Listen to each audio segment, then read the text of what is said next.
नमस्कार साथियों, बहुत बहुत स्वागत और अभिनंदन है आप सबका हिंदी प्लस चैनल पे।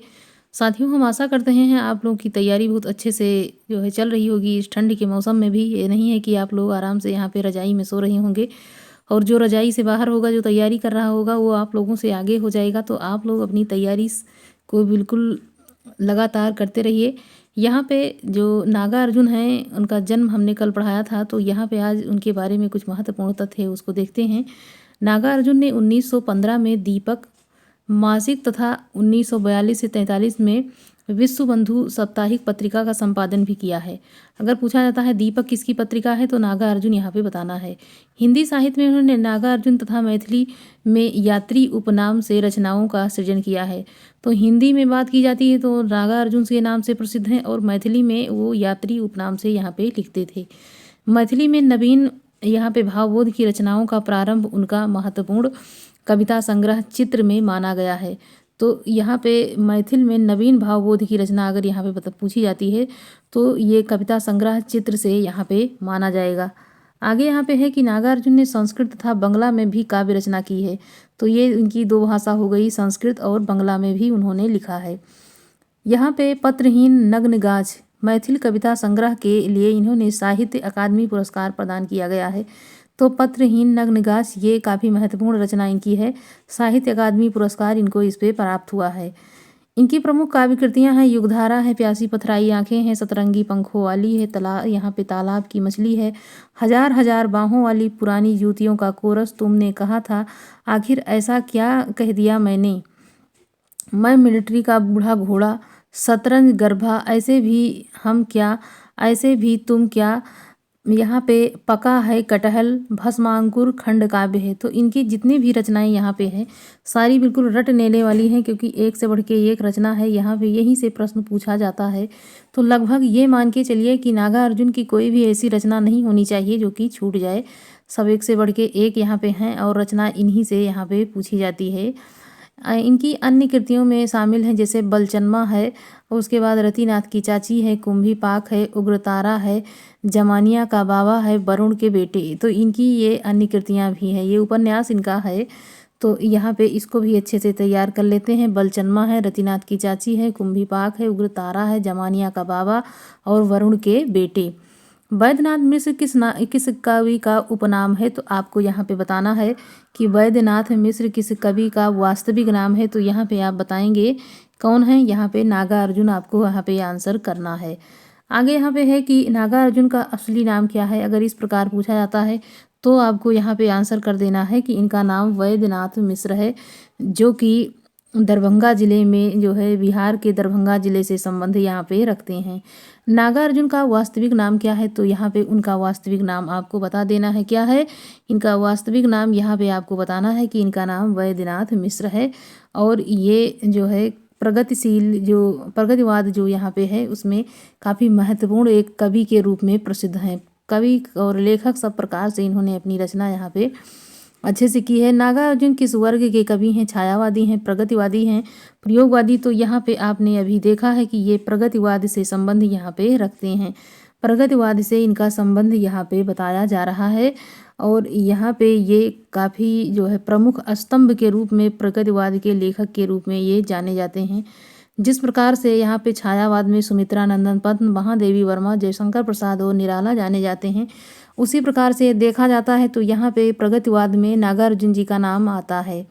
नागा अर्जुन किस काव्यधारा के कवि हैं, तो इनको बताना है कि ये प्रगतिवादी काव्यधारा के कवि के रूप में जाने जाते हैं। ये प्रगतिवाद के लेखक यहाँ पे हो जाएंगे।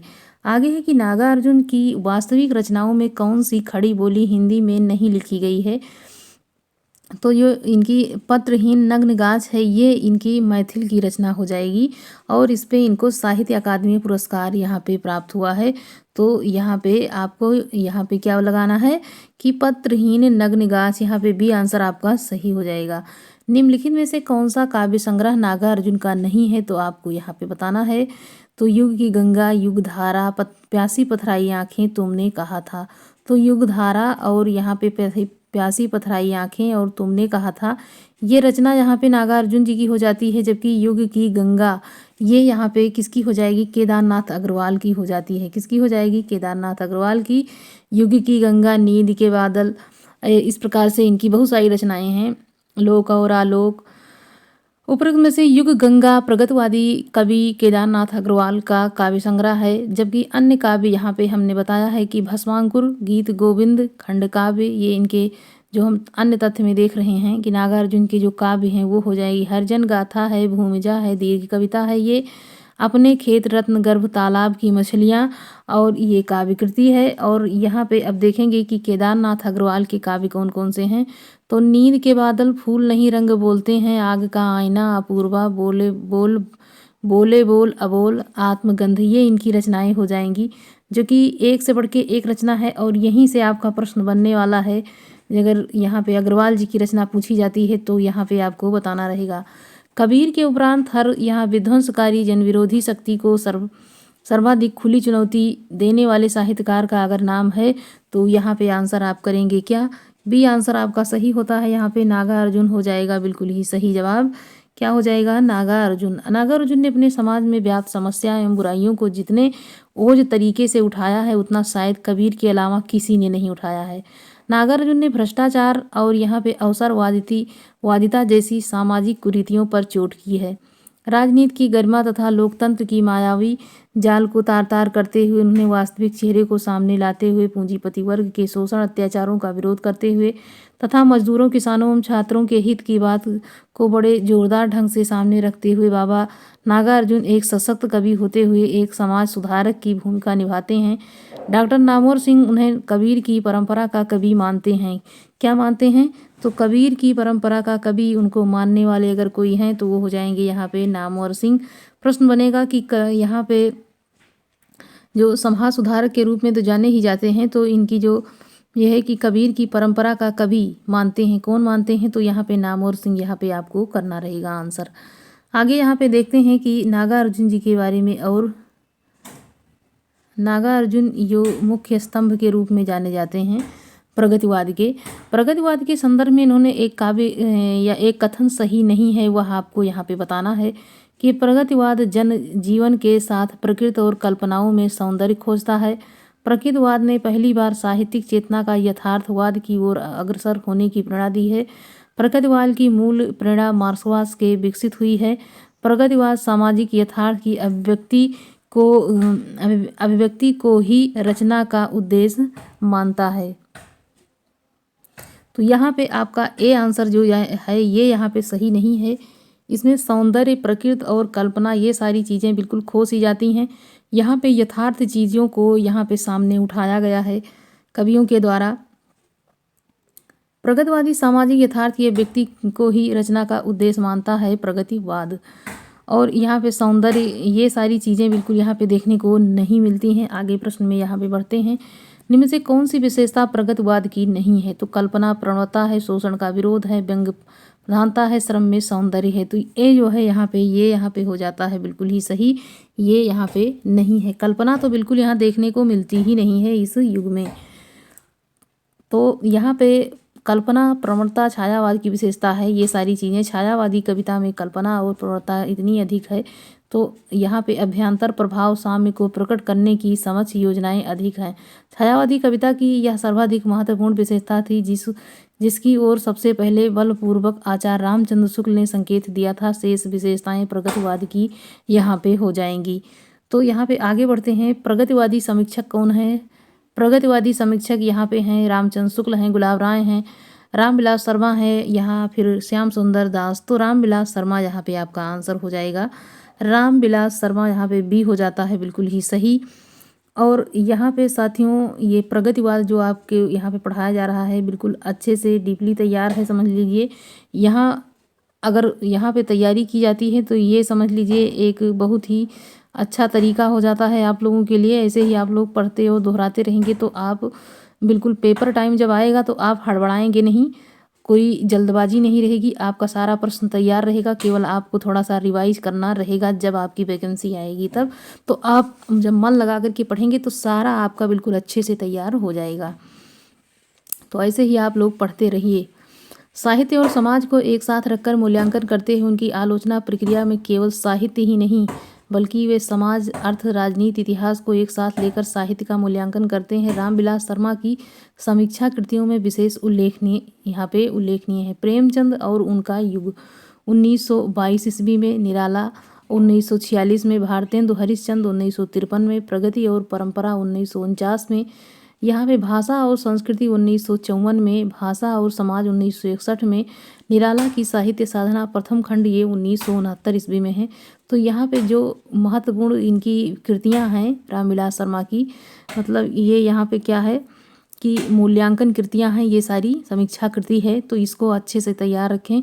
प्रेमचंद और उनका युग 1952 में इन्होंने यहाँ पे शुरुआत की है। उसके बाद निराला 1946 में, भारतेंदु हरिश्चंद्र 1953 में, प्रगति और परंपरा ये 1949 हो जाएगा, भाषा संस्कृति 1954, भाषा और समाज 1961। तो इस प्रकार से ये काफ़ी महत्वपूर्ण हो जाएगा आप लोगों के लिए, तो इसको अच्छे से आप पढ़ करके बिल्कुल रेडी रखें। यहीं से आप लोगों को क्या करना रहेगा कि रिवाइज करना रहेगा, और ताकि आप लोगों का अच्छे से तैयार हो जाए, कोई भी प्रश्न आपका छूटे ना, सब पे आपकी पकड़ हो। प्रगतवादी कवि कौन हैं, तो यहाँ पे आपको आंसर करना है कि जो हैं, यहाँ पे आपको आंसर करना है क्या कि यहाँ पे जो हैं केदारनाथ अग्रवाल यहाँ पे आपका सही हो जाएगा, जयशंकर प्रसाद यहाँ पे छायावाद के हो जाएंगे, मुक्ति बोध यहाँ पे प्रयोगवाद के, और हरिवंश राय बच्चन भी यहाँ पे किसके हो जाते हैं, ये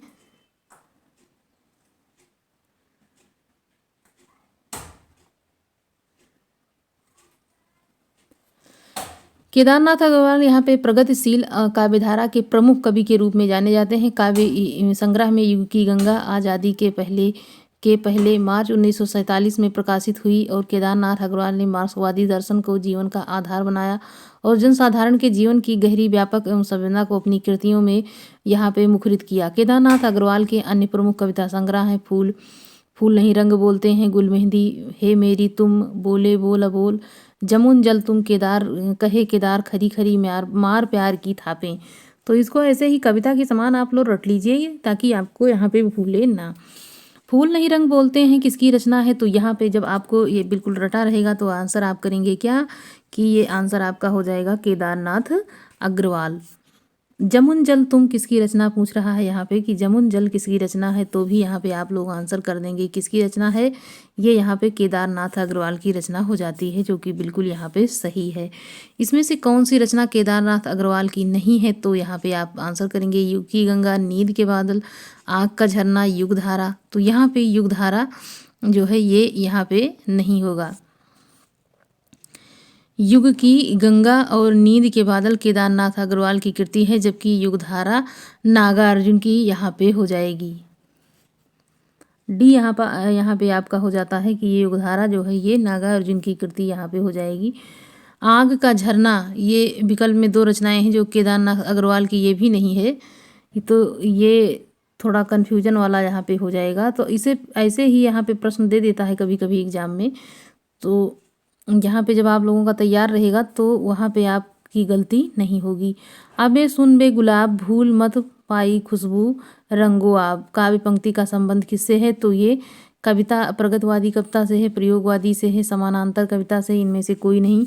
तो यहाँ पे आपका आंसर हो जाएगा क्या कि ये प्रगतिवादी कविता से यहाँ पे संबंध रखता है। अबे सुन बे गुलाब। आगे यहाँ पे प्रश्न में बढ़ते हैं कि प्रगतिवादी आंदोलन के सैनिक रूप का उल्लेख किस साहित्यकार ने किया था। ये प्रश्न बिल्कुल आपका TGT 2021 में आया था, और ये प्रश्न ऐसा था कि सब कुछ समझ लीजिए कि यहाँ पे एकदम अलग आ गया कि प्रगतिवादी आंदोलन के सैनिक रूप का उल्लेख किस साहित्यकार ने किया। तो यहाँ पे आपका आंसर हो जाएगा बी, क्या हो जाता है बी, मुक्ति बोध ने यहाँ पे किया है। प्रगतवादी मार्क्सवाद के प्रभावित हिंदी साहित्य का एक काव्य आंदोलन और गजानन माधव मुक्तिबोध प्रगतवाद आंदोलन के सैनिक रूप का उल्लेख करते हैं। प्रगतवादी प्रयोगवादी कवि भी मानते हैं, जबकि इनकी प्रयोगवादी कविताओं का संकलन अज्ञेय द्वारा संपादित तार सप्तक के प्रथम यहाँ पे संस्करण में है। अन्य महत्वपूर्ण में यहाँ पे देख लेते हैं तो काव्य संग्रह में चांद का मुँह टेढ़ा है, भूरी भूरी खाक धूल। उसके बाद कहानी संग्रह में काठ का सपना, सतह से उठता आदमी, उपन्यास विपात्र है, उन्हें फैंटेसी काव्य शैली को अनुभव की कन्या कहा है। उसके बाद उन्हें जयशंकर प्रसाद को यहाँ पे क्या कहा है कि बुर्जवा का अंतिम मुमूर्ष कवि इन्होंने ही माना है। किसने माना है? तो मुक्तिबोध जी ने यहाँ पे कहा है। प्रगतवाद के प्रमुख कवि नहीं हैं, तो जो नहीं है उनको यहाँ पे आपको बताना है। नागार्जुन यहाँ पे प्रमुख कवि हैं, दिनकर भी हैं, जबकि अज्ञेय यहाँ पे नहीं है और मुक्तिबोध भी उसी के अंतर्गत आते हैं। तो आप आंसर यहाँ पे हो जाएगा आपका अज्ञेय, बिल्कुल ही सही यहाँ पे हो जाएगा। आगे यहाँ पे प्रश्नों में यहाँ पे बढ़ते हैं आगे। अज्ञेय की प्रगतिवाद के प्रमुख कवि नहीं है, बल्कि प्रयोगवाद की एक नई कविता को साहित्यिक जगत में प्रतिष्ठित करने वाले कवि हैं। नागार्जुन, दिनकर और मुक्तिबोध प्रमुख कवि हैं। निम्नलिखित में से लंबी कविता के रचयिता इसमें कौन है? लंबी कविता, तो यहाँ पे लंबी कविता अगर देखा जाए तो पेशलों की प्रतिध्वनि है, अंधेरे में है, राम की शक्ति पूजा है, असाध्य वीणा है। यहाँ पे रचना आपका हो जाता है यहाँ पे अंधेरे में, बिल्कुल ही सही हो जाएगा। क्या हो जाएगा? अंधेरे में।